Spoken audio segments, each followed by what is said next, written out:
नमस्कार। तैयारी रोजगार की इस चैनल में आप सभी का स्वागत है।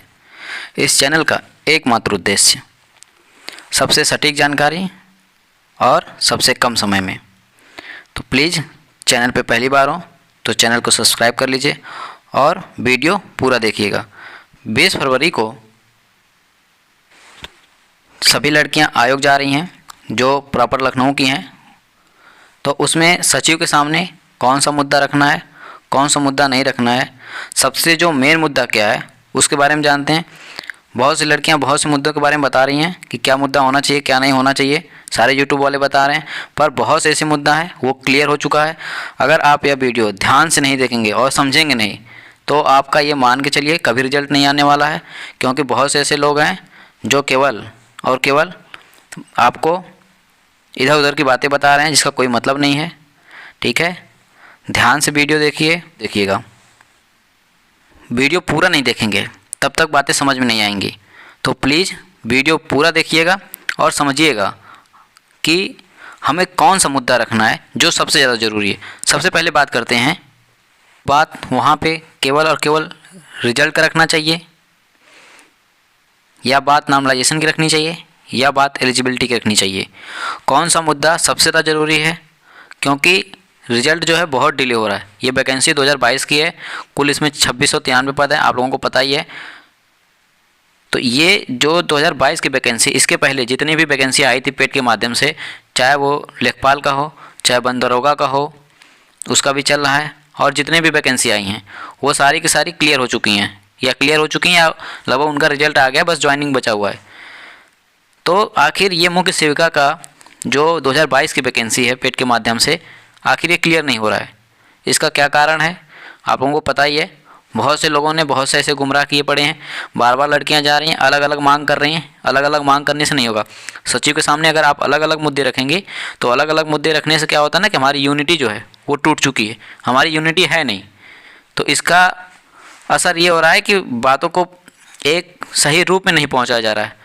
ठीक है, हम पहले ये आप लोग न्यूज़ देखिए, ये जो सूचना है इस सूचना को आप लोग देखिए। ये सूचना को ये यूपी SSSC का ऑफिशियल वेबसाइट से लिया गया सूचना है, कोई ऐसा फेक न्यूज़ नहीं है।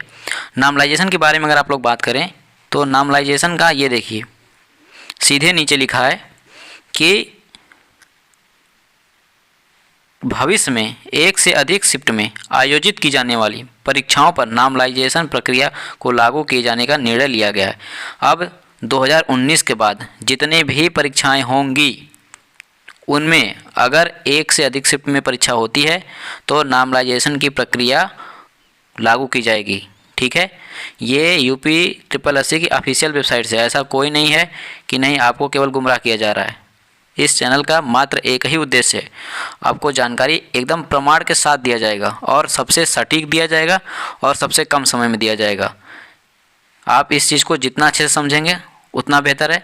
अगर आपको लग रहा है कि यह वीडियो आपके काम का है, आपके लिए बहुत लाभदायक है, तो प्लीज़ चैनल को सब्सक्राइब कर लीजिए। आगे बढ़ते हैं। उल्लेखनीय है कि आयोग के आगामी विज्ञापन के सापेक्ष प्राप्त आवेदन पत्रों की संख्या के अनुसार जहां एक से अधिक शिफ्टों में परीक्षा आयोजित किया जाएगा उन परीक्षाओं पर उक्त नॉर्मलाइजेशन प्रक्रिया लागू की जा सकेगी। आयोग द्वारा लागू की गई नॉर्मलाइजेशन प्रक्रिया का सूत्र सुलभ संदर्भ हेतु संलग्न है। तो उन्होंने जो नॉर्मलाइजेशन का फार्मूला दिया है वो नीचे PDF में है, पर वीडियो बहुत लंबा हो जाएगा, मैं उसको वीडियो के डिस्क्रिप्शन में दे दूंगा। ठीक है, दूसरा सबसे महत्वपूर्ण बात एलिजिबिलिटी की है। तीसरे साल नहीं है, बहुत से लोग आपस में मतभेद किए हैं। देखिए, यह वैकेंसी अभी तक पहली बार आई है। इसके पहले जब आई थी तो इस तरीके से पेपर करा करके ये नहीं होता था। अब इस बार ये पहली जो वैकेंसी आई मुख्य सेविका की, तो इसमें इन्होंने बाकायदे पेपर करा के किया है। इन्होंने एलिजिबिलिटी में सीधे बस ये लिख दिया है कि ग्रेजुएशन। अब उसमें इन्होंने ये नहीं लिखा है कि जो सब्जेक्ट है वो केवल 2 साल होना चाहिए या वो जो सब्जेक्ट है वो 3 साल होना चाहिए। कोई भी ऐसा मामला नहीं है, या कहीं पे इन्होंने उल्लेख एकदम अच्छे से नहीं किया है कि नहीं 2 साल होना चाहिए कि 3 साल होना चाहिए। तो आप लोग इससे बिल्कुल मत घबराइए, जो भी होगा आगे होगा।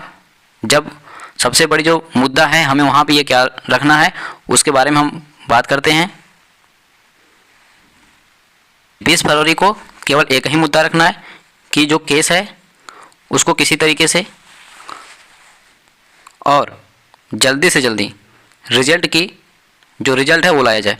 सबसे जो मेन बात करना है वो केवल और केवल रिजल्ट पे करना है।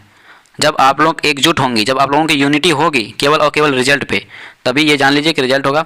बहुत सी ऐसी वैकेंसियाँ हैं यूपी गवर्नमेंट की, यूपी SSSC की, जिसमें केस चल रहा है पर उन्होंने अपना रिजल्ट निकाल के दे दिया। उधर से हाई कोर्ट अपना काम कर रहा है और इधर से अपना आयोग भी काम कर रहा है, दोनों। तो हाई कोर्ट को अपना काम करने दीजिए, आप आयोग के सचिव से मिलिए और सीधे केवल एक ही बात करिए कि जितना जल्दी से जल्दी हो सके रिजल्ट निकालिए, क्योंकि यह वैकेंसी ऑलरेडी 2 साल हो चुकी है। और सबसे बड़ी बात यह है कि बहुत सी ऐसी बहनें हैं जो बाहर रह के तैयारी करती हैं। अभी RO का भी आपने देखा, एक लड़की ने सुसाइड कर लिया। ठीक है, बहुत प्रेशर होता है लड़कियों पे, बेसिकली घर का भी रहता है प्रेशर और बाहर जो समाज का रहता है वो तो रहता ही है। तो इस चीज़ को आप लोग समझिए। केवल 20 फरवरी को मैं आप लोगों से एक यही अनुरोध करूंगा कि जब भी आप लोग 20 फरवरी को सचिव जी से मिलने जाइएगा तो केवल और केवल एकमात्र आप उद्देश्य अपना यही रखिएगा कि रिजल्ट के बारे में बात करिएगा कि जल्दी से जल्दी रिजल्ट डिक्लेयर करें। और सारे यूट्यूबर हैं जो फालतू में इधर उधर की बातें बताएंगे जिसका कोई मतलब नहीं है, कि नार्मलाइजेशन एलिजिबिलिटी की बात की जाए, नार्मलाइजेशन की बात की जाए, जो सिर्फ कठिन आया है कौन सा आसान आया है उस पर बात की जाए, इसका कोई मतलब नहीं है। जब तक आपका रिजल्ट की प्रक्रिया आगे बढ़ेगी नहीं तब तक इन सब चीज़ का कोई मतलब नहीं है। जैसे ही DB कट ऑफ ये जारी कर देंगे उसी समय आपको डॉक्यूमेंट में ये पता चल जाएगा कि आपका एलिजिबिलिटी, आप एलिजिबल हैं या नहीं हैं। आपको कॉलिंग होगी वैसे भी, अगर आपका नंबर है कट ऑफ से ऊपर। कट ऑफ की वीडियो मैंने बनाई है, आप उसे प्लीज़ जा करके देख लीजिए। अगर आपका उससे अधिक है तो कौन कौन सा डॉक्यूमेंट लगेगा इस पर भी एक मैं वीडियो भी बना दूंगा, आप उसको रख लीजिए। उसके बाद वहाँ पे जब आप जाएंगे, जब डॉक्यूमेंट वेरिफिकेशन होगा तो उसमें खुद ही पता चलेगा कि नहीं आप एलिजिबल हैं कि नहीं एलिजिबल हैं। ठीक है, तो अभी से कोई भ्रम मत फैलाइए, एक ही मात्र उद्देश्य अपना रखिए कि रिजल्ट जल्दी से जल्दी डिक्लेयर करें। प्लीज़ अगर यह वीडियो अच्छा लगा हो तो चैनल को सब्सक्राइब कर लीजिए। वीडियो पूरा देखने के लिए आपका बहुत बहुत धन्यवाद।